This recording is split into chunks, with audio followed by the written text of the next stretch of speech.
Thank you so much for joining us today, Rachel. It is such a pleasure to have you here at the Copilot conference. We get a chance to hang out. We get a chance to talk all things AI, but thank you for being here. Can you give a quick introduction for those out there as to who you are and what do you do and all the amazing things you're all about? Absolutely. Well, for those of you that don't know me, I always love to do inclusive and accessible introductions. My name is Rachel Profitt. My pronouns are she, her. I'm a white woman with long red hair that's down today, and I'm wearing a gray sweater. I identify as neurodivergent, and I have to say that because it's Neurodiversity Awareness Week. Okay. I work at Microsoft. I'm a principal program manager, and I've been with Microsoft for almost 5 years. I'm like 3 weeks shy of 5 years.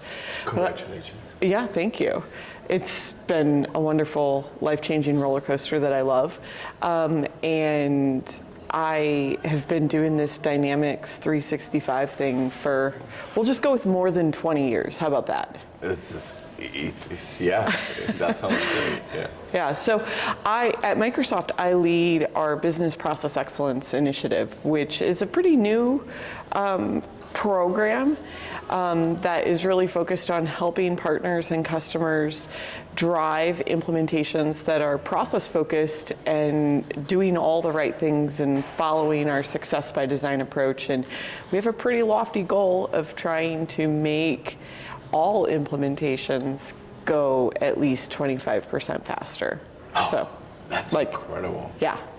And you've been working on this for quite some time, and you've gotten help from several partners, and there's also much more to do. Can you tell us a little bit more about that? Where are you wanting to go with the business process? Yeah, so I mean, obviously the catalog in its basic form was born like 2 years ago, and just really a basic Excel download with a list of processes. We've done a lot in the last 2 years. Most recently, some of the biggest things that we've done that I think are super exciting is we've been AI generating business process flow diagrams that are available for download in our GitHub repo currently. We're gonna move them back to the download center soon due to some technical difficulties. But you know, from a direction standpoint, when I think about my North Star is I want to make every single process that we've identified, standard process in Dynamics 365, monitorable, is that a word? Okay, monitorable and mineable, like so that you can monitor that process and mine that process with the click of a button. I don't know if you've ever tried to mine a business process today. Like you've probably seen demos and they make it look like super easy, but like before they got to that like click the button and like mine the process, and you see this like beautiful graph and like, oh, here's what went wrong and you know, here's where we deviated. There was like hours and hours and hours of like super technical data scientist like work that's required to make that happen. And I think, how can we make this accessible to everyone? Because the reason every company is like pursuing a Dynamics 365 implementation is because they want to optimize some process, right? Absolutely. And the real way to do that is through process mining. And so we like, it's not just about like setting up, you know, payment groups and customer groups and accounts and like, you know, forms over data. It's what we've been talking about. And AI is going to become that new UI. We've heard it several times at this conference already. And I think that's so critical. But, you know, and I said it in our session yesterday, you cannot optimize a process you don't understand, right? And so having that really good foundation work is really where I'm at right now. So some of it's kind of boring. It's incredible. But it's also super important, and I think it's building a foundation and a framework for some really cool things, including our configuration copilot. We're starting to work on a data migration copilot. We're thinking about testing automation. We're thinking about cutover automation, like all these things during an implementation that take a lot of time. discovery, right? Like, how can we streamline discovery and like let that flow through to the implementation and do it with less risk and more consistency and make the process go faster so that you as the partner can actually add more value to your customers. Absolutely, absolutely. So first of all, thank you for all your hard work, because standardization of processes is the key element to just successful projects, successful, happy clients, and good processes overall. So thank you, first of all. Yeah. And one important thing that you mentioned was the AI, in which we had a session yesterday. Yeah. Right, and so this is brand new. This is completely and utterly an incredible kind of crowdsourced movement that we did in order to implement Dynamics 365 with Copilot, right? And Yeah. we worked together on this, and this is brand new initiative. We tried a number of things, iterated for a couple of months. Yeah. So let's talk about that. Yeah. What do you think the future of this is going to be? Obviously we made amazing things happen with our like little hackathon project, like experimenting. And I think, right, in our like MVP prototype, we focused in on just one end-to-end process, and we chose an end-to-end process that was related to Dynamics 365 customer service. Super cool.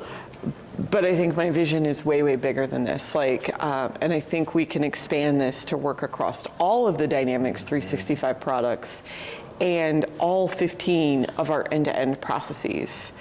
I think even with what we've done with just the one end-to-end process, the ability to use natural language, not only ask questions, right? I think like that's been a thing for a while. So like not super crazy innovative, but like take it one step further. Now help me go configure each of those things and understand the sequence that I need to start here, and then I do this next. And if I get stuck on a step, or I'm like not sure, like, is this really mandatory? Is this optional? Like, what's the difference between this one and that one? And when should I use this versus that? Like questions that new consultants would have.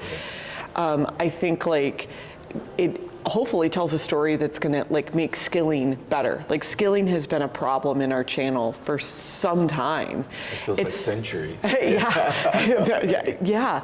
I'm not that old, but I think, we've got lots of great resources out there, and I think, one of the things in the keynote yesterday, right, that creator capitalists, like we need to like become creator capitalists. Like it's one thing to teach people how to become system configurators, but they're not creating anything, right? They're just setting up and they're applying knowledge that they already have. So how can we free up all these consultants so they can become the creator capitalists? They can become the business innovators for the customers and add more value. And I think that's super exciting. I think there's a handful of things that we didn't get to in our hackathon that there's no doubt in my mind that we'll be able to figure it out. Like, the ability to use natural language to modify an option set and add things to a drop-down box without even needing to like open the solution, like find the option set, modify it, like put it on a form, like the ability to add fields, the ability to like make fields mandatory. And I think on the CE side, these are like all the most common tasks that are repetitive. Absolutely. And the idea that we could maybe use natural language or upload a Teams recording like from a requirements gathering session to do these things, I think that could be super, super powerful. It's going to be incredible. So as an implementer or as an SI, it enables us to do much more, talking about bringing value. So time to value, that's what we've been talking a lot for our customers. So if we have the help of AI to do our jobs, we have better implementations, shorter implementations, which is much cheaper for our customers, and allowing AI to do what it does best is basically enabling others. Yeah. So it's an incredible initiative. It's scary. Yesterday we presenting, right? So some looked at us like it was a bit crazy, but everybody agreed that that's the future. It has to be the future. I think there's a lot of potential. in that partner network. And I think to make AI more accessible to everyone, right? Microsoft's mission is to empower every person in every organization on this planet to achieve more. And I think we can only do that if we all work together and we come together to go better, go faster, go more consistently. If you can draw down the price tag and it's not this big $5 million, like unachievable, unattainable thing, like you can go after the little guys too. But I think that's what's so super cool. It's like this works not just for the little guys, but it works for the big guys too. And I think it scales well and easily, and like I said before, it goes back to the let us focus on things that actually add value. Absolutely.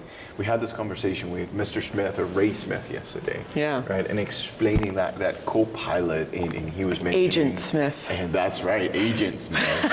It is fascinating because it's in every part of our lives now with autonomous co-pilot and things like that.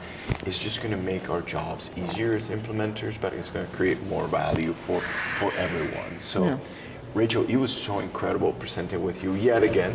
Yes. Right, here at the summit, and it's such an incredible time here in San Diego, in connecting with you and others, and having the opportunity to share ideas that really, in reality, should change the world in the long term. Well, absolutely, Lucas, and thank you for having me, and thank you for coming along on my crazy train. I'm like, let's build this thing. It makes complete sense. Yeah. It is our honor at Ludia, and not only as individuals, but also as leaders, we must go and do crazy things every once in a while. and you, what better person than you? So thank you. Thank you. Yeah, so Rachel, thank you for being here with us at Ludia. Thank you for being in this beautiful morning here in San Diego. And it doesn't get any better than this. And thank you also for all you do for the community, not only for the Microsoft side, but also on just the overall community. Thank you for your service, and thank you for all you do, Rachel. Thank you, Lucas, for having me. Yes, good morning. Good morning.